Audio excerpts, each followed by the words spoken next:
শ্ৰীমন্ত শংকৰদেৱ সত্ৰৰ কেন্দ্ৰীয় সমিতিৰ পৰা প্ৰয়াত সত্ৰাধিকাৰ হৰে কৃষ্ণ মহন্ত আতা সুৱৰ্ণী বঁটা ঘোষণা স্বৰ্গীয় ডালিম পাঠকৰ সহধৰ্মিনী কণিকা পাঠকক মুখ্যমন্ত্ৰীয়ে প্ৰদান কৰিব এই বঁটা অসমৰ অনন্য প্ৰতিভূ সত্ৰসমূহৰ ভিতৰত 1952 চনত প্ৰতিষ্ঠিত শ্ৰীমন্ত শংকৰদেৱ সত্ৰ বৰঙাজুলি সত্ৰৰ বৈকুণ্ঠগামী সত্ৰাধিকাৰ অসম চৰকাৰৰ কালীচৰণ ব্ৰহ্ম বঁটা প্ৰাপক সত্ৰাধিকাৰ উদালগুৰি ৰত্ন বঁটা প্ৰাপক সত্ৰভূষণ ভকত শিৰোমণি আতাপুৰুষ সত্ৰাধিকাৰ হৰে কৃষ্ণ মহন্ত আতা অসমৰ জনমানসত সদায় প্ৰাণৱন্ত কৰি জীয়াই ৰখাৰ একান্ত মানসেৰে শ্ৰীমন্ত শংকৰদেৱ সত্ৰৰ কেন্দ্ৰীয় সমিতিৰ তৰফৰ পৰা প্ৰতি দুবছৰৰ মূৰে মূৰে ভকত শিৰোমণি হৰে কৃষ্ণ মহন্ত আতা সুৱৰ্ণী বঁটা ঘোষণা কৰে হৰে কৃষ্ণ মহন্ত আতাৰ ৯৮ সংখ্যক জন্মতিথি উপলক্ষে শ্ৰীমন্ত শংকৰদেৱ সত্ৰৰ কেন্দ্ৰীয় সমিতিয়ে বঁটা প্ৰদান কৰিব গুৱাহাটীৰ বিশিষ্ট সমাজকৰ্মী স্বৰ্গীয় ডালিম পাঠকৰ সহধৰ্মিনী তথা উৰিষ্যাৰ পুৰী প্ৰকল্পৰ সভানেত্ৰী কণিকা পাঠকক অসমৰ মুখ্যমন্ত্ৰী হিমন্ত বিশ্ব শৰ্মাৰ দ্বাৰা ২০২৪ বৰ্ষৰ ১৯ ডিচেম্বৰত হৰে কৃষ্ণ মহন্ত আতাৰ ৯৮ সংখ্যক জন্মতিথি উপলক্ষে বৰঙাজুলি সত্ৰ প্ৰদান কৰিব বুলি জানিবলৈ দিয়ে কেন্দ্ৰীয় সমিতিৰ অনিৰুদ্ধ ভৰালী আৰু সম্পাদক বিষ্ণু প্ৰসাদ ৰাভাই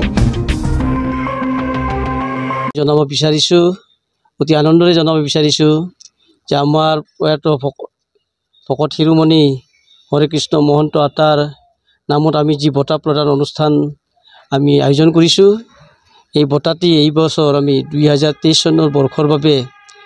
আমি আমাৰ সকলোৱে শ্ৰদ্ধাৰ গুৱাহাটী নিবাসী শ্ৰীযুতা কণিকা আইতিক আমি এই বছৰৰ কাৰণে বঁটাৰ বাবে নিৰ্বাচিত কৰিছো আৰু এই বঁটাটি অহা 19 ডিচেম্বৰ 2024 বৰ্ষৰ আমি প্ৰদান কৰিম আৰু আমাৰ অসমৰ মুখ্যমন্ত্ৰী মাননীয় ডক্টৰ হিমন্ত বিশ্ব শৰ্মা দ্বাৰা পদকৰ কমলেৰে এই বঁটাটি আমি প্ৰদান কৰাৰ সিদ্ধান্ত গ্ৰহণ কৰিছো আৰু এই বিষয়ে আজি বৃহৎভাৱে আমি আলোচনা কৰি সকলোবিলাক কথা আলোচনা কৰি আমি সিদ্ধান্তত উপনীত হৈছো অহা 19 ডিচেম্বৰত হ'বলগীয়া অনুষ্ঠানটিত অসমৰ বিভিন্ন সত্ৰৰ ফালৰ পৰা হওক বা অসমবাসী ৰাইজৰ ফালৰ পৰা সহায় সহযোগিতা আমি লাভ কৰিম বুলি আশা ৰাখি এই বঁটাটো আমি আমাৰ শ্ৰীমন্ত শংকৰদেৱ সত্ৰ কেন্দ্ৰীয় সমিতি যিখন সমিতি 1999 চনতে আমাৰ প্ৰয়াত হৰে কৃষ্ণ মহন্ত বাপ জনাই প্ৰতিষ্ঠা কৰিছিলে আৰু এই বঁটাটি আমি এই বছৰ প্ৰথমবাৰৰ কাৰণে এই বঁটাটি আমি প্ৰদান কৰাৰ সিদ্ধান্ত গ্ৰহণ কৰিছোঁ আপোনালোকে জানে যে আমাৰ হৰে কৃষ্ণ মহন্ত বাপ জনাই এই বিশেষ কৰি আমাৰ অসমৰ এই উত্তৰ পূব এই ভাৰত দেশৰ সীমান্তৱৰ্তী এখন ঠাইত তেখেতে যি আমাৰ গুৰুজনাৰ ধৰ্ম আদৰ্শ প্ৰচাৰ প্ৰসাৰ কৰিলে সেই আদৰ্শবিলাক আমি তেখেতৰ আদৰ্শবিলাক আমি জীয়াই ৰখাৰ মানক কৰি আমি প্ৰতি দুবছৰৰ মূৰে মূৰে এই বঁটাটি দিয়াৰ সিদ্ধান্ত গ্ৰহণ কৰিছোঁ যাতে তেখেতৰ আদৰ্শ অসমৰ বিভিন্ন ঠাইলৈ বিয়পি যায় অসমৰ লগতে ভাৰতবৰ্ষলৈ বিয়পি যায় তাৰ আমি প্ৰয়াস কৰিছোঁ প্ৰস্তাৱ গ্ৰহণ কৰা হয় আৰু এই বঁটাভাগী আমাৰ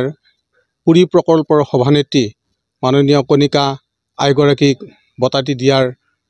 সিদ্ধান্ত গ্ৰহণ কৰা হয় আৰু এই বঁটাটো দিব আমাৰ অসমৰ মুখ্যমন্ত্ৰী ডক্টৰ হিমন্ত বিশ্ব শৰ্মা ডাঙৰীয়াৰ কৰকমলেৰে বঁটাটি প্ৰদান কৰাৰ মানস কৰা হৈছে আৰু এই বঁটা অনুষ্ঠানত আমি অসমৰ বিভিন্ন প্ৰান্তৰ বিভিন্ন ৰাইজৰ উপস্থিতি কামনা কৰিছোঁ কৃষ্ণ প্ৰদান কৰিব আমাৰ হৰে কৃষ্ণ মহন্ত আতাই 1999 চনতে এখন সমিতি গঠন কৰিছিল কেন্দ্ৰীয় সমিতি শ্ৰীমন্ত শংকৰদেৱ সত্ৰ কেন্দ্ৰীয় সমিতি নামেৰে এই সমিতিখন গতিকে এই সমিতিয়ে এই বঁটাটি প্ৰদান কৰিব তেখেতৰ কৰ্মৰাজি যিখিনি তেখেতে আহি ইয়াতে যি কৰি থৈ গ'ল এই কৰ্মৰাজিখিনি জীয়াই থকাৰ মানস কৰি এই বঁটাটি প্ৰতি দুবছৰৰ মূৰে মূৰে দিয়াৰ এটা সিদ্ধান্ত কৰা হৈছে desk report news express Assam